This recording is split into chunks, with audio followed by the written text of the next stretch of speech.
Hello दोस्तों, स्वागत है आपका हमारे चैनल फार्मासिस्ट एक्टिवेशन 1155 में।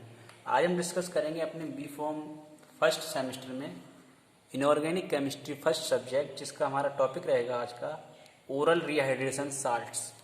और ये हमारा यूनिट 7 का 9th लेक्चर है। बेसिकली इसमें 2-3 लेक्चर और होंगे और ये यूनिट समाप्त होने वाली है। तो इसका लेक्चर 8 हमने पहले अपलोड कर दिया था। उसका वो वाली वीडियो यदि आपने ना देखी हो तो प्लीज़ सबसे पहले उसका लिंक आपको डिस्क्रिप्शन बॉक्स में मिल जाएगा। आप सबसे पहले वो वीडियो देखें, जिससे आपको ज़्यादा समझ में आएगा। तो मेरा नाम है सीएन सिंह। चलिए शुरू करते हैं। टॉपिक है हमारा ओरल रिहाइड्रेशन साल्ट्स। तो ओरल रिहाइड्रेशन साल्ट्स क्या होता है उसके बारे में पढ़ेंगे। देन उसका नेम वगैरह क्या होता है, पीएच क्या होता है, और ये जो सब कुछ होता है ना उसके बारे में हम इसमें डिस्कस करेंगे। तो बेसिकली ओरल रिहाइड्रेशन साल्ट्स जो है ओरल सर्टेन एनहाइड्रस ग्लूकोज का बना हुआ होता है, जो कि और ये इसमें sodium chloride and potassium chloride either an or sodium NaHCO3 यानी कि sodium carbonate and sodium citrate, इनमें से कोई एक इसमें प्रेजेंट होता है। And there are preparation are to be mix, और इसके लिए जब हम प्रिपरेशन करते हैं, बनाते हैं, प्रिपरेशन करते समय इसमें जो specific amount of water along with जो कि certain flavouring agents and a suitable agents for free flow of powder हम इसके लिए बनाते हैं सिंपली। नेक्स्ट इसमें और एक पॉइंट देखते हैं ओरल रिहाइड्रेशन के ही बारे में। तो ओरल रिहाइड्रेशन थेरेपी जो है ये एक प्रकार का जो कि फ्लूइड रिप्लेसमेंट जो कि फ्लूइड्स हमारा होता है उस जो रिप्लेसमेंट हो जाता है उसमें यूज की जाता है प्रिवेंट करने के लिए, ट्रीट करने के लिए, जैसे कि हमारी डिहाइड्रेशन हो जाता है।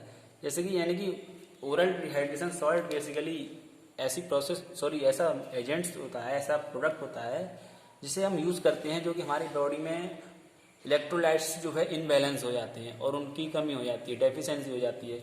तो वो कुछ केसेस ऐसे होते हैं जैसे कि हमारी जो कोई डिसीज होती है, जैसे कि डायरिया है हमारे लिए, और डिहाइड्रेशन यानी कि वाटर की कमी हो जानी, जैसे कि specially due to diarrhoea it involve drinking water with modest amount of sugar and salt, specially sodium and potassium. Oral rehydration therapy can also be given bye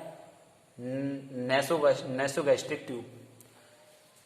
इसमें हम इसके लिए जैसे कि हमारे लिए डायरिया हो जाए या कभी कभी डिहाइड्रेशन हो जाता है, वाटर की कमी हो जाती है बॉडी के अंदर, तो हम इसके लिए ओरल रिहाइड्रेशन साल्ट्स का यूज करते हैं। देन इसका अदर नेम हम हो सकता है ओरल रिहाइड्रेशन साल्ट का, जैसे कि ओरल रिहाइड्रेशन सॉल्यूशन हम इसे बोल सकते हैं। नेक्स्ट इसका other name oral rehydration salt हो सकता है। नेक्स्ट और ग्लूकोज साल्ट सॉल्यूशन हम इसे बोल सकते हैं।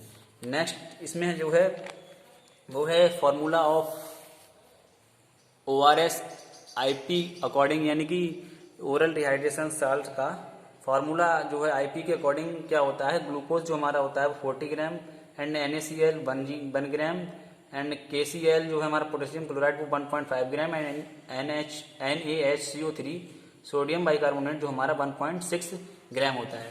नेक्स्ट इसका एडवांटेज क्या होता है ORS का, ये जो है वॉमिटिंग जब हमारे लिए होती है ना इजीली, उनके लिए जो हमारी उल्टी वगैरह होती हैं ह्यूमन बॉडी में ह्यूमंस के लिए, तो उनके लिए जो इजीली करेक्ट यानी कि ट्रीट करता है बाय द थेरेपी, और it is given easily by mouth, और इसके लिए हम ले सकते हैं यानी कि कंज्यूम कर सकते हैं इजीली जो है माउथ के थ्रू।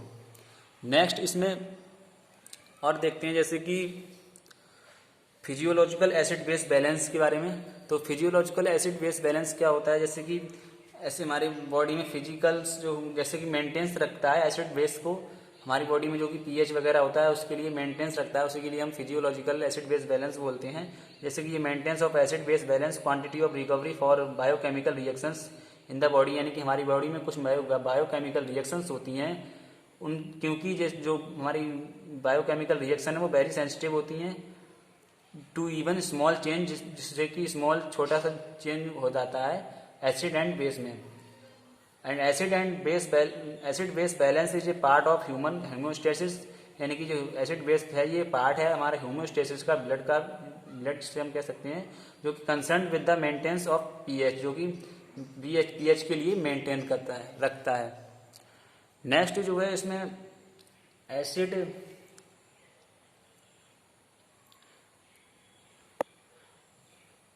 नेक्स्ट जो है हम इसमें कह सकते हैं जैसे कि जो भी हमारा किधर गया, acid base balance can be determined by estimating the H+ ion concentration in plasma, यानी कि जो हमारा एसिड बेस बैलेंस होता है उसे हम डिटरमाइन कर सकते हैं estimating the H+ ion concentration in plasma से, प्लाज्मा में हमारा जो भी होता है। तो जैसे कि decrease H+ ion concentration represent alkalosis जैसे हम बोलेंगे, and increase H+ ion concentration जो हमारी होगी वो इंक्रीज होगी तो उसे रिप्रेजेंट एसिडोसिस बोलेंगे।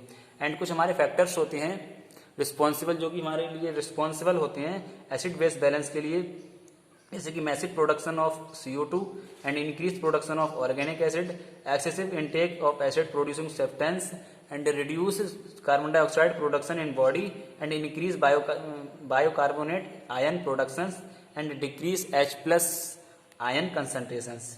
नेक्स्ट हमारा हम देखते हैं इसमें pH value certain body fluids, यानी कि जो हमारी बॉडी में कुछ फ्लूइड्स होता है उसका जो pH होता है वो सर्टेन बॉडी, यानी कि हमारी बॉडी में वो उसका जो pH होता है वो क्या होता है, जैसे कि हमारे गैस्ट्रिक जूस जो भी हमारे होते हैं उनका pH जो है 1.5 to 3.5 होता है, एंड यूरिन का जो भी हमारा pH होता है वो 4.5 to 6.0 होता है, एंड जो भी हमारे सलाइवा जो भी हमारा होता है उसका pH 5.4 to 7.5 होता है, एंड बाइल जूस हमारे जो भी होते हैं उनका pH 6.0 to 8.5 होता है, एंड ब्लड का हमारा सिंपली आप सब लोग जानते ही होंगे जिसका pH 7.4 होता है। बेसिकली मैं आप लोगों से एक बात कह रहा हूँ, जैसे कि ये हमारी pH दिए हुए हैं, ये वन वर्ड क्वेश्चन बन सकते हैं, जो कि GPAT वगैरह में या छोटी छोटी हमारी बेसिक जो एग्ज़ाम होते हैं उनमें जो कि MCQ बेस पर ये क्वेश्चंस पूछे जा सकते हैं। तो इनके pH के बारे में आप सर्टेन बॉडी फ्लूइड्स हैं जो भी इनके लिए आप याद रखें, जिससे कि आपके लिए आने वाले टाइम में हेल्प मिलेगी कुछ ना कुछ। तो और जी हमारा बॉडी क्या होता है, जैसे कि बॉडी इज हैविंग, जैसे कि हमारी बॉडी जो होती है वो हैविंग होती है इट ओन बफर सिस्टम के लिए which prevent little change in pH value of blood, यानी कि जो भी हमारी बॉडी होती है वो खुद से इतना ओन रखती है अपने आप में, जो कि हमारे एसिड हो या बेस हो या उनके जो भी pH हैं उनमें कुछ चेंजेस आ रहे हैं तो उनके लिए मेंटेन करने के लिए कुछ ना कुछ अपने आप में थोड़ा बहुत ऑन रखती है। लेकिन कभी कभी ऐसा होता है वो हमारी बॉडी अपने आप से pH के लिए मेंटेन नहीं कर पाती है, तो इसकी वजह से हमारे लिए कुछ बाहर से उसके लिए प्रोडक्ट वगैरह लेने पड़ते हैं, या मेडिसिन एक हिसाब से बोलें तो मेडिसिन हमारे लिए लेनी पड़ती है उनके लिए मेंटेन करने के लिए।